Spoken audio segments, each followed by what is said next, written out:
இது ஒரு அமானுஷ்ய உண்மை சம்பவம். 1920 ஒரு பொண்ணுக்கு ட்வின்ஸ் பிறக்கிறாங்க.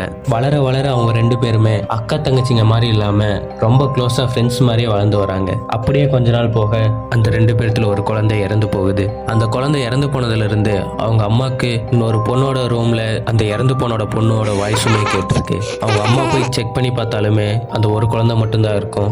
அதனால சரி இது நம்ம மனப்பிரமையா இருக்கும் அப்படின்னு சொல்லிட்டு எதுவும் பெருசா எடுத்துக்காம வந்துருவாங்க. ஒரு நாள் அவங்க வீட்டுல இருக்க எல்லாருமே அந்த இறந்து போன பொண்ணோட கல்லறைக்கு போறாங்க. அங்க போனப்போ இன்னொரு குழந்தைய எடுத்த போட்டோ தான் இது. அப்ப அவங்க அம்மாவுக்கு தெரியுது அவங்களோட இன்னொரு குழந்தையுமே அவங்கள விட்டு போகல, எப்பவுமே அவங்க கூட தான் இருந்திருக்கான்னு. 1925 எடுத்த இந்த போட்டோ கிராஃபிக்ஸா இருக்க வாய்ப்பு இல்லை. அப்ப இந்த தண்ணியில தெரிகிற உருவம் யாரோடது? இந்த மாதிரி அமானுஷ்யமான உண்மை சம்பவங்களை தெரிஞ்சுக்க நம்ம சேனலை சப்ஸ்கிரைப் பண்ணிக்கோங்க.